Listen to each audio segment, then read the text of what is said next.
نحمده ونستعينه ونستغفره ونتوب إليه ونعوذ بالله من شرور أنفسنا ومن سيئات أعمالنا. إنه من يهد الله فلا مضل له ومن يضلل فلا هادي له. وأشهد أن لا إله إلا الله وحده لا شريك له، وأشهد أن محمدا عبده ورسوله. اللهم صل على محمد النبي وأزواجه أمهات المؤمنين وذريته وآل بيته، كما صليت ربنا على آل إبراهيم إنك حميد مجيد. يا أيها الذين آمنوا اتقوا الله حق تقاته ولا تموتن إلا وأنتم مسلمون.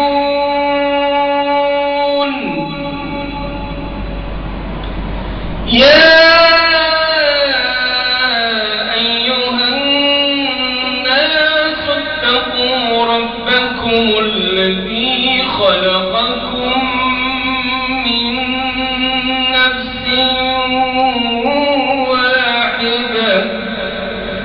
وخلق منها زوجها وبث منهما رجالا كثيرا ونساء،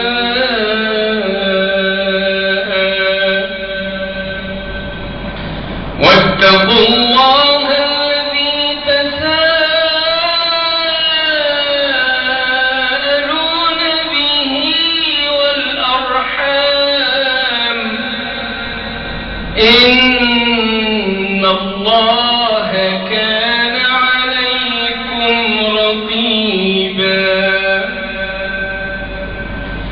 يا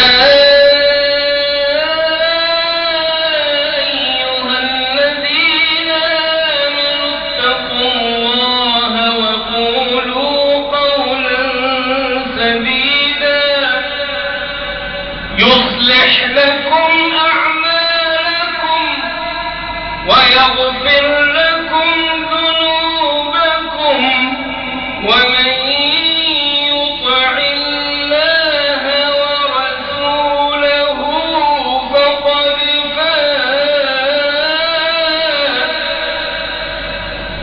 ومن يطع الله ورسوله فقد فاز فوزا عظيما. أما بعد،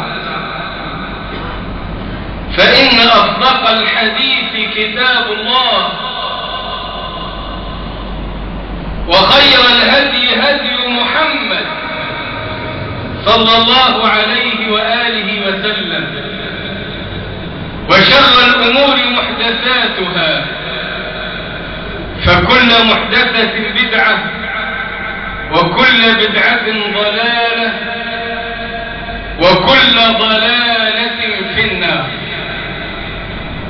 إخوة الإسلام، رحم الله من تقدم خطوة أو سد فرجة، وأفتح للواقفين خارج الباب بالدخول، ومن لم يكن له في المسجد متسع ففي طابقه الأسفل.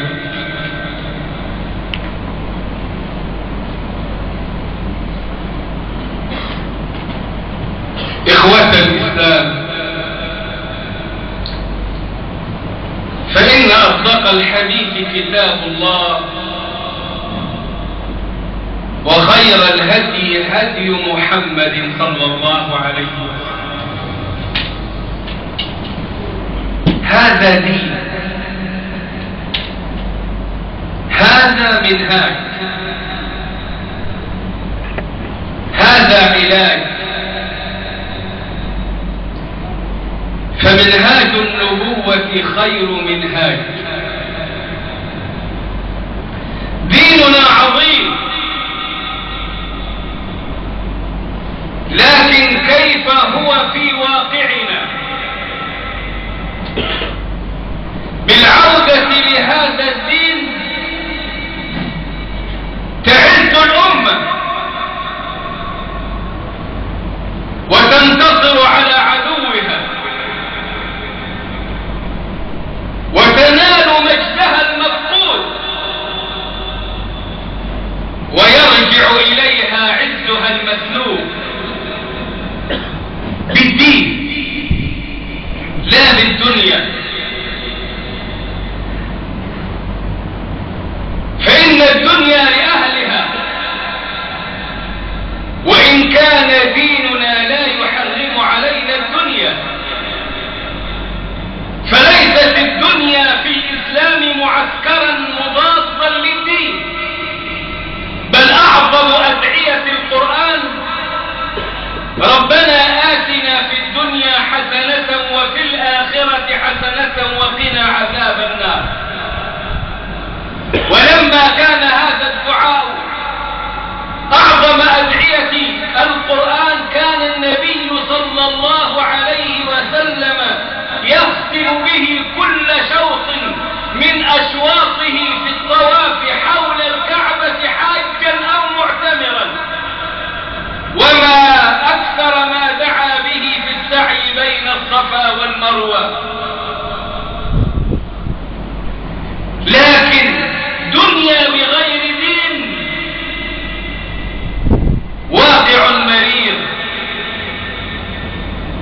ذل ومهانة. كثيرون يظنون إذا ما ابتعدنا عن ديننا نتقدم. حين طرح الغربيون دينهم تقدموا وصاروا قمة الأمم، ومنهم من صار القطب الأوحد يحكم العالم بكلمة أو بإشارة، وربما لا يتكلم ولا يشير، ويرى في الآخرين من يحاول استرضاءه قبل أن يشير، لأنهم طرحوا دينهم. فلنصلح ديننا حتى نتقدم كما تقدمت أوروبا وأمريكا. لغة إعلام فاجر. نعم تقدمت أوروبا وتقدمت أمريكا، ولكن حين طرحوا دينا فاسدا وحين تركوا دينا محرفا بدون الدخول في التفاصيل فتقدموا وعاشوا دنياهم بغير دين. في ظاهر الأمر هم في سعادة يحسدهم عليها الآخرون. الرجل العربي أو الشرقي متى ما نزل بلاد الغرب قل ما هذه الحضارة وما هذه النضارة وما هذا الجمال، هذه الناس اللي عايشة وما عرف حقيقة الأمر. وربنا رخص القضية حين قال يعلمون ظاهرا من الحياة الدنيا وهم عن الآخرة هم غافلون. وحين قال فلما نسوا ما ذكروا به فتحنا عليهم أبواب كل شيء. العربي والشرقي يقول الناس، هذه الناس عندها من الإبرة للصاروخ. يا أخي عندهم لبن العصفور، لو عاوز لبن العصفور تلاقيه. العصفور ما له لبن، لكن كأنهم تفوقوا على المستحيل. فتحنا عليهم أبواب كل شيء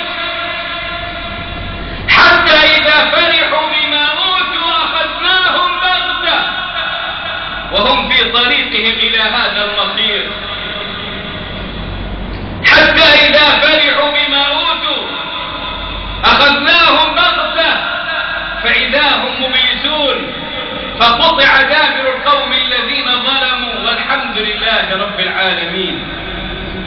هم يطرحون دينهم فيتقدمون لأنه دين محرم فاسد بدون الدخول في التفاصيل. لكن نحن إذا طرحنا ديننا جانبا نتخلف، نزل، نهان أمام كلاب البشر. قضية ليست واحدة، لكن الناس أصحاب الأفكار الغربية لا ينظرون هذه النظرة الصحيحة. هم يريدون أن يقلدوا الغرب في كل شيء وأن يستوردوا منه كل شيء حتى القاذورات. وهذا يصل بنا إلى مستنقع خطير آثم عفن. وفي ظل ما نحن فيه لا بد من تشخيص المرض ووصف العلاج، لا بد من إنقاذ ما يمكن إنقاذه قبل نزول عذاب الله وقبل أن تغرق السفينة، إن كانت سفينة وطن أو كانت سفينة أمة.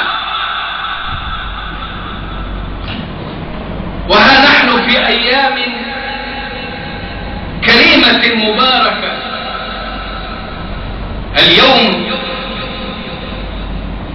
أول شهر شعبان، فاللهم بارك لنا في شعبان وبلغنا رمضان. نريد عودة إلى الدين. ما الدين؟ الدين كلمتان. قال الله عز وجل: إن الذين قالوا ربنا الله ثم استقاموا فلا خوف عليهم ولا هم يحزنون. آية الأحقاف. إن الذين قالوا ربنا الله، هذه عقيدة ومحلها القلب. ثم استقاموا، منهاج حياتهم، فلا خوف عليهم في مستقبل ولا هم يحزنون على ماضي. لا خوف مما هو آت ولا حزن على ما فات، بل نعيم الدنيا والآخرة، أو سعادة الدنيا ونعيم الآخرة. من عمل صالحا من ذكر أو أنثى وهو مؤمن فلنحيينه حياة طيبة، هذه الدنيا، ولنجزينهم أجرهم بأحسن ما كانوا يعملون، وهذه الآخرة. إيمان واستقامة. وهو قوله تعالى في سورة فصلت: إن الذين قالوا ربنا الله ثم استقاموا تتنزل عليهم الملائكة ألا تخافوا ولا تحزنوا وأبشروا بالجنة التي كنتم توعدون. نحن أولياؤكم في الحياة الدنيا وفي الآخرة، ولكم فيها ما تشتهي أنفسكم ولكم فيها ما تدعون، نزلا من غفور رحيم. اللهم اجعلنا منهم، اللهم اجعلنا منهم، اللهم اجعلنا منهم، تفضلا وجودا وتكرما. وهذا الذي قالته الآية أكده النبي صلى الله عليه وسلم لمن سأله: قل لي في الإسلام الإسلام قولا لا أسأل عنه أحدا بعدك أو غيرك. قال قل آمنت بالله ثم استقم. وأنا أتحدى أن يأتي إنسان بشيء في الدين يخرج عن هذا الإطار. قل آمنت بالله ثم استقم، دين لخصه من أوتي جوامع الكلم صلى الله عليه وسلم في كلمتين: إيمان واستقامة. إيمان واستقامة، مبنى العقيدة على الإيمان، ومنهاج الحياة في دائرة الاستقامة. هنا ذكر بلفظ الإيمان والاستقامة، وقد يذكر بألفاظ أخرى: إيمان وعمل صالح، والعصر إن الإنسان لفي خسر إلا الذين آمنوا وعملوا الصالحات وتواصوا بالحق وتواصوا بالصبر. هذه أربعة، نعم، أصلها ثنتان: إيمان وعمل صالح، ويتفرع عن العمل الصالح التواصي بالحق والتواصي بالصبر. يسمى في اللغة العربية ذكر الخاص بعد العام لمزيد اهتمام بذلك الخاص، حتى لا يأتي المسلم فيفهم من قوله تعالى إلا الذين آمنوا وعملوا الصالحات أنه ينجو بنفسه ولا عليه بالآخرين. فالإسلام لا يعرف تلك الأثرة ولا هذه الأنانية، بل أنت تصلح نفسك وتدعو غيرك. لذلك من جزئيات العمل الصالح الدعوة إلى الله، التواصي بالحق والتواصي بالصبر. فقال وتواصوا بالحق، ولم يكن أوصف حتى تكون صيغة مشاركة: أنا أوصيك وأنت توصيني، وأنا أنصحك وأنت تنصحني. وهو قوله صلى الله عليه وسلم: الدين النصيحة. قلنا لمن يا رسول الله؟ قال لله ولكتابه ولرسوله ولأئمة المسلمين وعامتهم. ولما كان الحق مرا احتاج ما يعين عليه، ألا وهو الصبر. لذا قال وتواصوا بالحق وتواصوا بالصبر. ورحم الله الإمام الشافعي حين قال: لو فقه الناس سورة العصر لكفتهم، ولو تدبر الناس سورة العصر أو عملوا بها لوسعتهم. منهاج إنه الإيمان والعمل الصالح، أو الإيمان والاستقامة، أو الإيمان والتقوى. الإيمان والتقوى التي تصل بك إلى درجة الولاية. ليست الولاية منحصرة في من مات، ليست الولاية منحصرة في أصحاب القباب وأصحاب المقامات، ليست الولاية منحصرة في أهل الكرامات. فمن الولي؟ ألا إن أولياء الله لا خوف عليهم ولا هم يحزنون الذين آمنوا وكانوا يتقون. لهم البشرى في الحياة الدنيا وفي الآخرة، لا تبديل لكلمات الله، ذلك هو الفوز العظيم. إيمان زائد تقوى يساوي ولاية، مؤمن زائد تقي يساوي ولي. حي هو أو ميت. وليست هذه الولاية العامة. الولاية العامة تبدأ بالدخول في الإسلام أو الرضا بالله ربا وبالإسلام دينا وبمحمد صلى الله عليه وسلم نبيا ورسولا.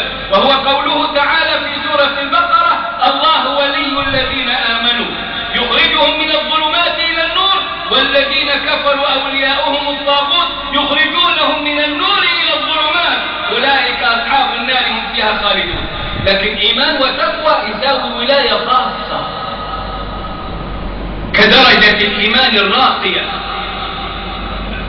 الإيمان الكامل الحق، ولاية خاصة، الذين آمنوا وكانوا يتقون. إيمان زائد تقوى يورثك الولاية ويورثك عز الدنيا ونعيم الآخرة.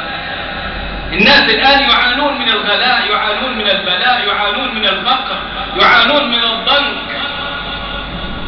كيف العلاج؟ ولو أن أهل القرى آمنوا واتقوا لفتحنا عليهم بركات من السماء والأرض. بركات، لا هي بركة واحدة، لكن لا يريدون الإيمان ولا يريدون التقوى.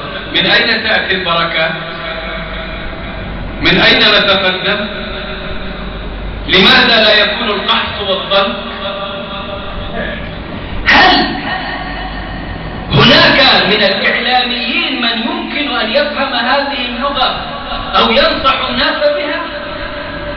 هم أبعد ما يكونون عن هذا الدين. ولو أن أهل القرى آمنوا واتقوا لفتحنا عليهم بركات من السماء والأرض، ولكن كذبوا فأخذناهم بما كانوا يكسبون. متى يتكلم الإعلاميون عن الدين تحتاجوا إليه؟ وإن يكن لهم الحق يأتوا إليه مذعنين. أفي قلوبهم مرض أم ارتابوا أم يخافون أن يحيف الله عليهم ورسوله بل أولئك هم الظالمون. فالدين إيمان واستقامة. الإيمان أركانه أن تؤمن بالله وملائكته وكتبه ورسله واليوم الآخر، وأن تؤمن بالقدر خيره وشره. هذه أركان الإيمان تدور في هذا الفلك. وحول الإيمان بالله تتلخص معالمه في كلمة التوحيد: أشهد أن لا إله إلا الله وأشهد أن محمدا رسول الله. كلمة التوحيد فاعلم أنه لا إله إلا الله، وتجدها في قول الله: قل هو الله أحد الله الصمد. الصمد لم يلد، الصمد لم يلد ولم يولد ولم يكن له كفوا أحد. عقيدة سهلة بسيطة، لا فيها لاهوت وناسوت ولا كهنوت ولا ضرب نبوت، في منتهى البساطة، بعيدة عن التعقيدات والفلسفة والطلاسم. قل آمنت بالله ثم استقم. منهاج الحياة. من بعد العقيدة تأتي العبادة والمعاملة والأخلاق. العقيدة شرطها أن تكون خالصة، والعبادة لا بد وأن تكون صحيحة، والمعاملة لا بد وأن تكون حسنة، والأخلاق لا بد وأن تكون طيبة. هذا دين عبارة عن عقيدة خالصة وعبادة صحيحة ومعاملة حسنة وأخلاق طيبة. إن شئتم فاقرأوا قوله تعالى: ليس البر أن تولوا وجوهكم قبل المشرق والمغرب ولكن البر من آمن بالله واليوم الآخر والملائكة والكتاب والنبيين وآتى المال على حبه ذوي القربى واليتامى والمساكين وابن السبيل والسائلين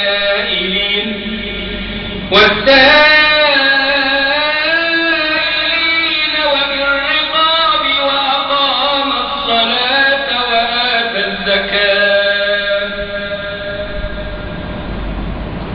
والموفون بعهدهم إذا عاهدوا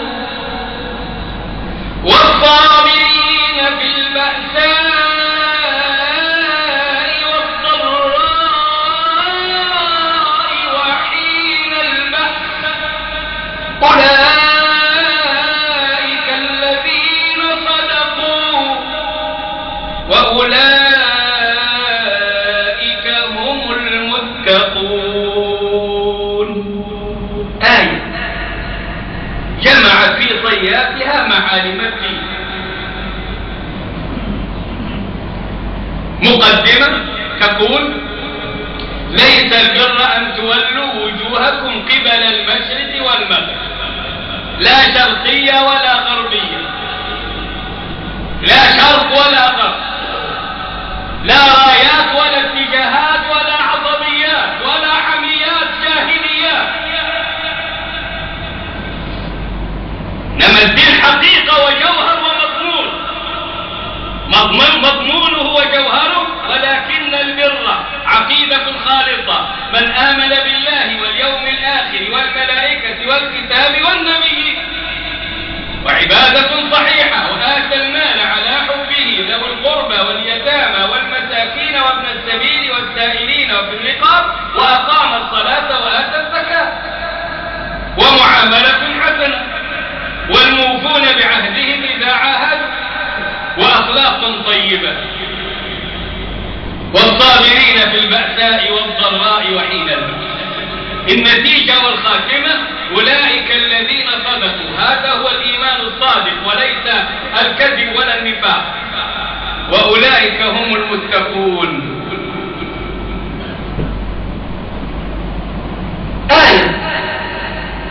أين نحن من هذه الآية؟ بمعنى العقيدة الخالصة في حياة المسلمين. كم من الناس عرفها وتعلمها وعاش معنى قول الله فاعلم أنه لا إله إلا الله؟ بعض طلاب العلم كم في المئة؟ العبادات الصحيحة حتى رؤوس العبادات وأبنية الإسلام الأربعة، الصلاة والزكاة والصوم والحج، كم نسبتها في المسلمين؟ كنت أصف المسجد لأحد القادمين يقول ليست المشكلة في الطريق في أن أصل إلى المسجد، المشكلة في الزحام مع وقت الجمعة، سوق سيارات. حتى مع الجمعة لا جمعة ولا جماعة. الصلاة أكثر من 80% من المسلمين لا يصلون. أما الزكاة والصوم والحج فحدث ولا حرج، عبادات صحيحة، معاملات حسنة. المعاملة انت لا تتحدث عن المعاملة. وثمرة الدين خلق حسن، كما قال النبي الحسن صلى الله عليه وسلم إنما بعثت لأتمم مكارم الأخلاق. وقال الشاعر إنما الأمم الأخلاق ما بقيت، فإن هم ذهبت أخلاقهم ذهبوا. دين عبارة عن خط واضح يقول الله فيه وأن هذا صراطي مستقيما فاتبعوه ولا تتبعوا السبل فتفرق بكم عن سبيله ذلكم وصاكم به لعلكم تتقون. شرحها النبي عليه الصلاة والسلام وفسرها بطريقة الرسم البياني حين جلس وسط أصحابه عليه الصلاة والسلام وفي يده عود فخط به خطا مستقيما، ثم خط عن يمينه خطوطا وعن يساره خطوطا، ثم أشار إلى الخط المستقيم وقال هذا صراط الله مستقيما، وأشار إلى الخطوط العوجاء عن يمينه ويساره وقال وهذه طرق الشياطين على رأس كل طريق منها شيطان يدعو إليها. ثم قرأ وأن هذا صراطي مستقيما فاتبعوه ولا تتبعوا السبل فتفرق بكم عن سبيله ذلكم وصاكم به لعلكم تتقون. لعل هذه الآية غير محفوظة لأنها في سورة الأنعام، وإن كانت خاتمة الوصايا العشر الكرام، وكثير من الناس من سمعها في صلاة أو في خطب. قل تعالوا أتل ما حرم ربكم عليكم ألا تشركوا به شيئا وبالوالدين إحسانا ولا تقتلوا أولادكم من إملاق نحن نرزقكم وإياهم ولا تقربوا الفواحش ما ظهر منها وما بطن ولا تقتلوا النفس التي حرم الله إلا بالحق ذلكم وصاكم به لعلكم تعقلون ولا تقربوا مال اليتيم إلا بالتي هي أحسن حتى يبلغ أشده وأوفوا الكيل والميزان بالقسط لا نكلف نفسا إلا وسعها وإذا قلتم فاعدلوا ولو كان ذا قربى وبعهد الله أوفوا ذلكم وصاكم به لعلكم تذكرون وأن هذا صراطي مستقيما فاتبعوه ولا تتبعوا السبل فتفرق بكم عن سبيله ذلكم وصاكم به لعلكم تتقون. لكن إن كنا لا نحفظ هذه فمن منا لا يحفظ اهدنا الصراط المستقيم؟ كلنا يحفظ الفاتحة حتى إنه ليضرب بها المثل يحفظ كذا كما يحفظ الفاتحة من القرآن. اهدنا الصراط المستقيم صراط الذين أنعمت عليهم غير المغضوب عليهم ولا الضالين. الفاتحة واسمها الفاتحة وفاتحة الكتاب وأم الكتاب وأم القرآن والقرآن العظيم والسبع المثاني والدعاء والشفاء والصلاة والكافية والوافية والشافية والراقية إلى آخر أسمائها التي جمعها الإمام القرطبي في مقدمة تفسيره وقال تزيد على 120 اسما وكثرة الأسماء تدل على عظم المسمى. من بين أسمائها الصلاة كما سماها الله عز وجل في الحديث القدسي قسمت الصلاة بيني وبين عبدي نصفين فإذا قال أو قرأ الحمد لله رب العالمين قال الله حمدني عبدي وإذا قرأ الرحمن الرحيم قال الله أثنى علي عبدي وإذا قرأ مالك يوم الدين قال الله مجدني عبدي وإذا قرأ إياك نعبد وإياك نستعين قال الله بيني وبين عبدي وإذا قرأ اهدنا الصراط المستقيم صراط الذين أنعمت عليهم غير المغضوب عليهم ولا الضالين قال الله هؤلاء لعبدي ولعبدي ما سأل. اهدنا الصراط المستقيم وأن هذا صراطي مستقيما فاتبعوه ومن يعتصم بالله فقد هدي إلى صراط مستقيم واعتصموا بحبل الله جميعا ولا تفرقوا. قضية الاستقامة منهاج الحياة. كيف بدأت الاستقامة؟ في منهاج النبوة في حياة النبي محمد عليه الصلاة والسلام. هكذا أول وحي نزل من السماء إلى عالم الأرض كانت الآيات المعروفة المحفوظة. اقرأ باسم ربك الذي خلق خلق الإنسان من علق اقرأ وربك الأكرم الذي علم بالقلم علم الإنسان ما لم يعلم. أول آيات نزلت من السماوات إلى الأرض والتقى فيها أمين وحي السماء بأمين الأرض محمد عليه الصلاة والسلام. اقرأ صراط مستقيم.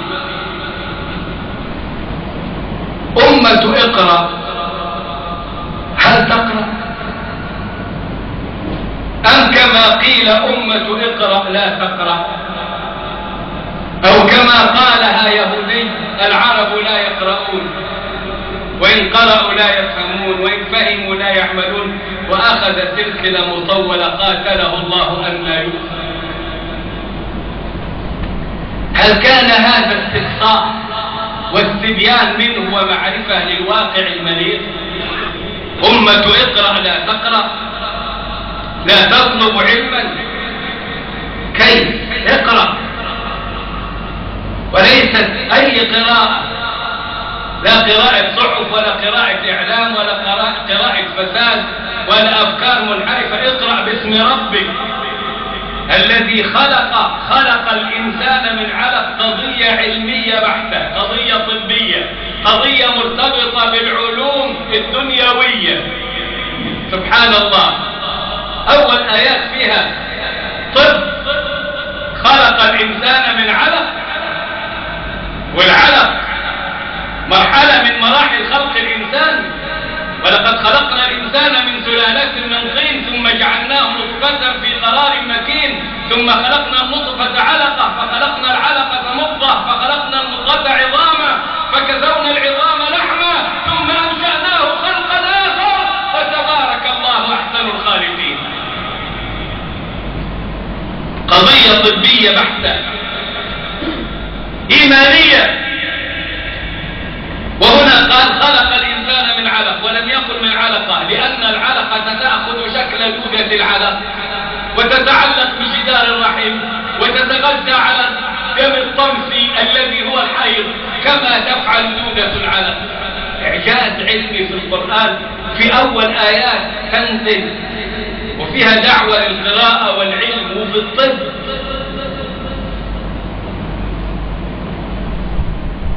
خلق الإنسان من علق. خذ بالأسباب، اقرأ وربك الأكرم، دع الباقي على الله. الذي علم بالقلم أداة من أدوات العلم. هنا قال القلم، في سورة بعدها قال نون والقلم وما يسطرون، وهكذا. علم الإنسان ما لم يعلم، وكل ما تتعلمه لا يخرج عن نطاق وما أوتيتم من العلم إلا قليلا. فأول الصراط علم، وأول الاستقامة علم. العلم إمام والعمل تابع. العلم يهدف بالعمل، فإن أجابه وإلا ارتحل. علم بغير عمل يضر ولا ينفع، يودي بصاحبه إلى النار. لكن العلم يحتاج إلى عمل. ولذلك بعد اقرأ يا أيها المزمل صلى الله عليه وسلم قم الليل إلا قليلا نصفه أو انقص منه قليلا أو زد عليه ورتل القرآن ترتيلا إنا سنلقي عليك قولا ثقيلا. عمل، تربية. أول الوحي ألوان من التربية والتزكية. لما أراد الله عز وجل أن يبين مهمة نبيه عليه الصلاة والسلام قال لقد من الله على المؤمنين إذ بعث فيهم رسولا من أنفسهم يتلو عليهم آياته ويزكيهم ويعلمهم الكتاب والحكمة وإن كانوا من قبل لفي ضلال مبين.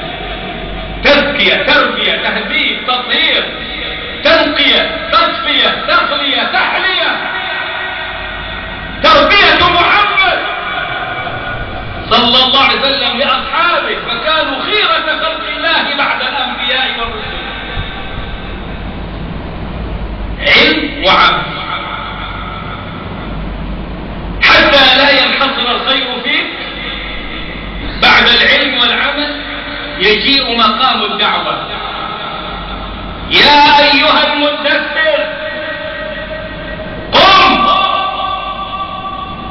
فأنذر وربك فكبر وثيابك فطهر والرجز فاهجر مهما عملت ولا تمنن تستكثر. الدعوة حق والحق مر والدعوة تحتاج إلى مزيد ولربك فاصبر. فجمعت الآيات بين الدعوة والصبر. إذن علم وعمل ودعوة وصبر. منهاج رسمه الله عز وجل للنبي محمد عليه الصلاة والسلام، وبدأ السير عليه صراطا مستقيما استقامة على منهج الله. هل هذا خاص بالنبي عليه الصلاة والسلام؟ الإجابة لا.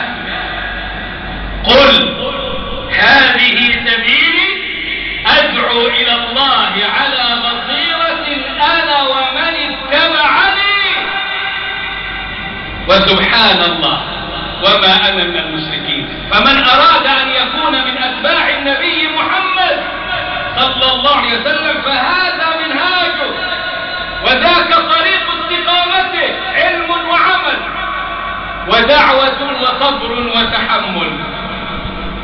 لقد كان لكم في رسول الله أسوة حسنة لمن كان يرجو الله واليوم الآخر وذكر الله كثيرا. أقول ما تسمعون ويغفر الله لي ولكم أجمعين.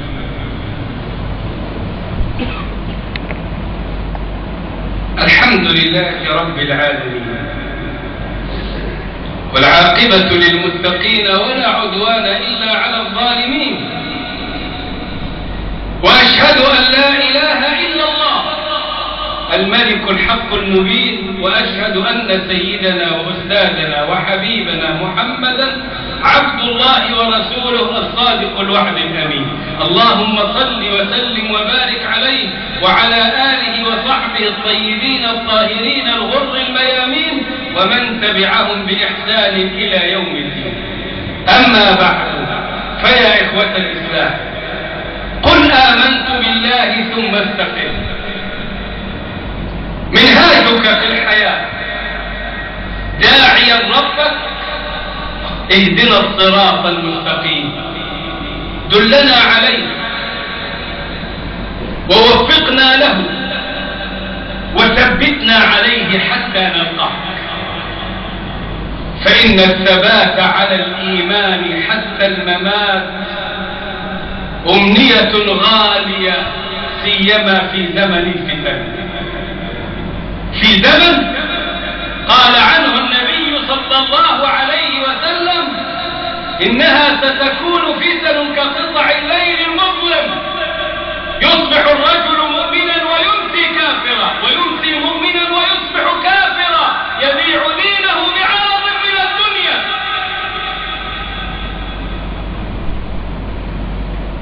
أمام هذا المعنى كان النبي عليه الصلاة والسلام للتعليم وللتشريع يكثر من دعاء اللهم يا مقلب القلوب ثبت قلوبنا على دينك.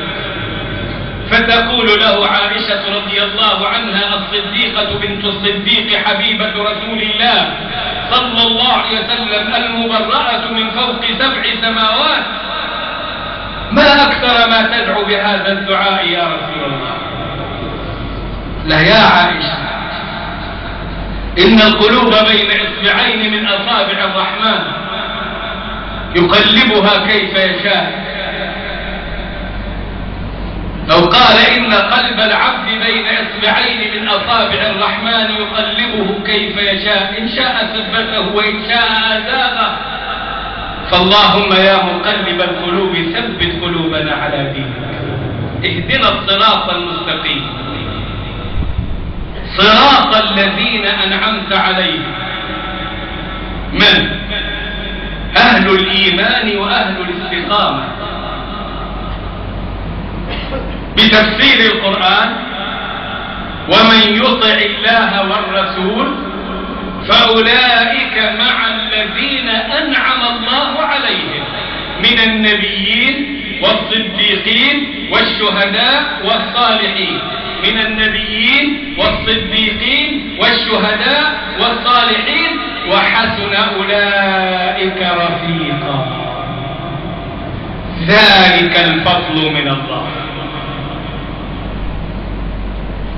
ذلك الفضل من الله وكفى بالله عليما. نسأل الله من فضله العظيم.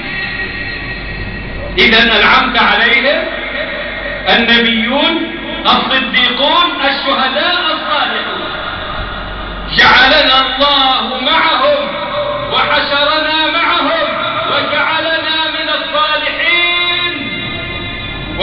والشهداء.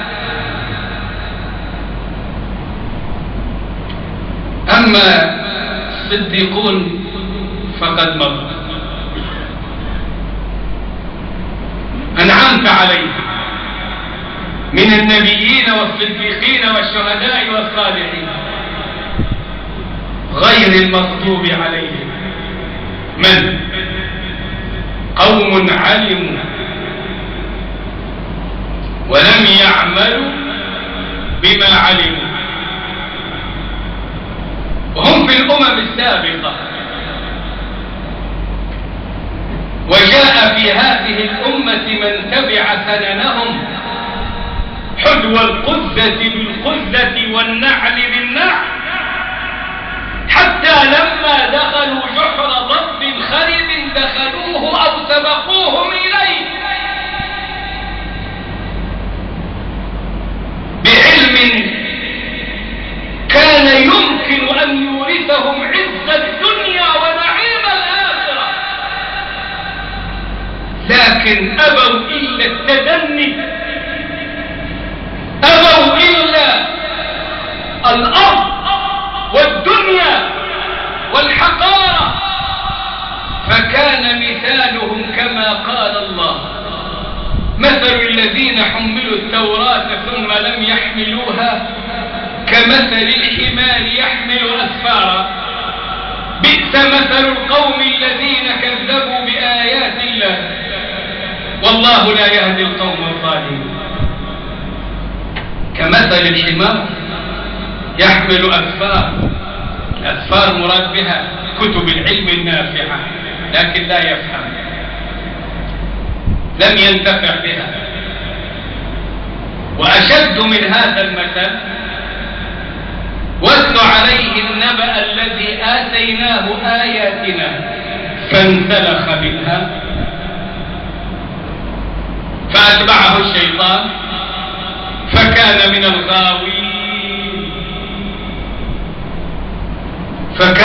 الغاوين. ولو شئنا لرفعناه بها ولكنه أخلد إلى الأرض واتبع هواه فمثله كمثل الكلب إن تحمل عليه يلهث أو تتركه يلهث، ذلك مثل القوم الذين كذبوا بآياتنا فاقصص القصص لعلهم يتفكرون. ساء مثلا وأسوأ منه. قل هل أنبئكم بشر من ذلك مثوبة عند الله من لعنه الله وغضب عليه وجعل منهم القردة والخنازير وعبد الطاغوت أولئك شر مكانا وأضل عن سواء السبيل غير المغضوب عليهم ولا الضالين الذين عملوا دون أن يعلموا فضلوا وأضلوا. قل يا أهل الكتاب لا تغلوا في دينكم غير الحق ولا تتبعوا أهواء قوم قد ضلوا من قبل وأضلوا كثيرا وضلوا عن سواء السبيل. فسبيل الغضب علم بغير عمل، وسبيل الضلال عمل بغير علم، وسبيل الله وصراطه المستقيم علم وعمل، صراط الذين أنعمت عليهم غير المغضوب عليهم ولا الضالين. يا عبد الله هذا دينك، يا عبد الله هذا منهاجك. ترى هل قلت جديدا؟ ترى هل قلت كلاما صعبا؟ إنما أنا فقط أذكر، فذكر إنما أنت مذكر، وذكر فإن الذكرى تنفع المؤمنين، فذكر بالقرآن من يخاف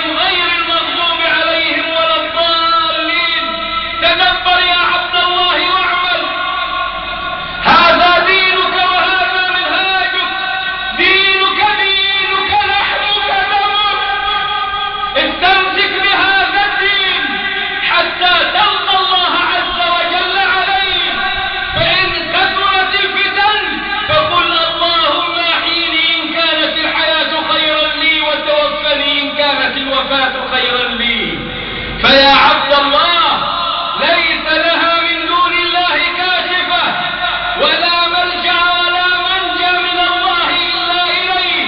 إي والله لو لم نعد إلى الله ونصطلح مع الله فلن تكون هناك كشف لهذه الغمة ولا إزالة لما نحن فيه من واقع مرير. كم في الواقع المرير من غلاء وبلاء وفتن ومحن ونقم، وما فات سهل وما هو آت أشد، ولكن يمكن أن يرحمنا ربنا مع توبة صادقة، مع عودة مخلصة، مع لجوء إلى الله، مع استغاثة بالله. إذ تستغيثون ربكم فاستجاب لكم، فأخلصوا الدعاء لربكم في صلاتكم في سجودكم في قيامكم لعل الله أن يكشف الغمة عن هذه الأمة، ولعله سبحانه أن يرفع عنا العذاب قبل أن ينزل بنا. ربنا اكشف عنا العذاب إنا مؤمنون، ربنا اكشف عنا العذاب إنا مؤمنون، ربنا اكشف عنا العذاب إنا مؤمنون. نسألك بعد الصلاة والسلام على حبيبك محمد، نسألك بأسمائك الحسنى وصفاتك العلى وباسمك الأعظم الذي إذا دعيت به أجبت وإذا سئلت به أعطيت، أن تكشف الغمة عن هذه الأمة، اكشف الغمة عن هذه الأمة، اكشف الغمة عن هذه الأمة. ارفع عنا ما نزل بنا، ارفع عنا ما نزل بنا، ارفع عنا ما نزل بنا. ارحمنا فإنك بنا راحم، لا تعذبنا فأنت علينا قادر. أرنا قدرتك في الكافرين والظالمين والمجرمين، وأرنا رحمتك بالمسلمين والمؤمنين والمستضعفين. من أرادنا وديننا وبلادنا بخير فوفقه لكل خير، ومن أرادنا وديننا وبلادنا بسوء فاجعل كيده في نحره، واجعل تدميره تدميره، وأهلكه كما أهلكت عادا وثمود. اللهم احقن دماء المسلمين واحفظ أعراض المسلمين. اللهم اغفر الذنوب، فرج الكروب، استر العيوب، يا علام الغيوب. عجز الطبيب فداونا، قلت حيلتنا وأنت رجاؤنا، أنت حسبنا ونعم الوكيل. ليس لها من دونك كاشفة، ليس لها من دونك كاشفة، ليس لها من دونك كاشفة. ارحمنا فإنك بنا راحم، ولا تعذبنا فأنت علينا قادر. اللهم عاملنا بفضلك وجودك وكرمك وإحسانك، ولا تعاملنا بذنوبنا، ولا تؤاخذنا بما فعل السفهاء منا. اجعل جمعنا مرحوما وتفرقنا من بعده معصوما، ولا تجعل اللهم فينا شقيا ولا محروما. أقبل بهذا الجمع إليك إقبال الكرام عليك، هب المسيئين منا للمحسنين واغفر لنا أجمعين. لا تردنا خائبين، ولا تجعلنا من المحرومين ولا من المطروبين، وعاملنا بفضلك وجودك وكرمك يا أكرم الأكرمين، ويا أجود الأجودين، ويا أرحم الراحمين. نسألك لكل من طلب منا دعاء أن تعطيه سؤله، وأن تستجيب دعوته وتفرج كربته. اللهم اشف مرضه ومريضه وارحم ميته. اللهم أعطه من الخير ما أنت به عليم.